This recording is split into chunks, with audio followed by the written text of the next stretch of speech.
নিপীড়ন, নির্যাতন, বৈষম্য এবং রাষ্ট্রীয় আমলাতান্ত্রিক জটিলতার করাল ক্লাসে আমরা নিষ্পেষিত হয়ে শ্রম দিয়েই যাচ্ছি, রাষ্ট্রের উন্নয়ন করে যাচ্ছি।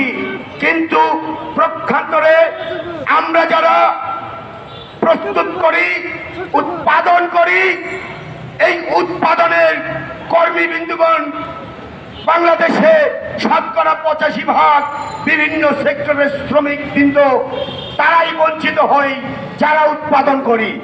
আর যারা উৎপাদন করে না, মহাজন এবং বড় আমলা মুৎসুদ্দি পুঁজিতন্ত্র ব্যবসায়ীরা এবং সাম্রাজ্যবাদের দালালেরা এই আমাদের কলোনি রাষ্ট্রের 85% মানুষকে দারিদ্রতার সীমায় ফেলে রেখেছে পরিকল্পিতভাবে।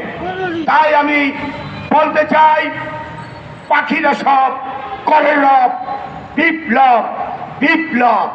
হায় আমাদের সোনার বাংলাদেশ, প্রতিদিন সকল শ্রমজীবী মানুষের যন্ত্রণার নাইকো কোনো শেষ। রাতে মশা, দিনে মাখি, বিত্তহীন চিত্ত নিয়ে আমরা দলিত অনার্যরা কোনো মতে বেঁচে আছি। 1971-এর তথাকথিত যুদ্ধের পর অনেক উত্থান পতন দেখিয়াছি। প্রক্ষান্তরে আমরা শ্রমজীবী মেহনতি সহজ সরল সংখ্যাগরিষ্ঠ মানুষগুলো যেই তিমিরে ছিলাম, আজও ঠিক সেই তিমিরেই আছি। ঘর, গাড়ি, ভাড়া ভাড়া ভাড়া, চিকিৎসাহীন হয়ে মরা। এরই মধ্যে কিছু অশিক্ষিত, কুশিক্ষিত টাউট বাটপারেরা আমাদের দীর্ঘ জনমের দারিদ্রতার শিকলে আংঠা লাগিয়ে সিলগালা করে সুকৌশলে তথাকথিত স্বাধীন দেশে করে রেখেছে পরাধীন। সপ্তাহে 6 দিন 46% কিস্তি কিস্তি কিস্তি দিন। আমাদের ঘরের আসবাবপত্র বিদেশি কাবলিওয়ালা এনজিও বেনিয়াদের কম্পিউটারে লিপিবদ্ধ।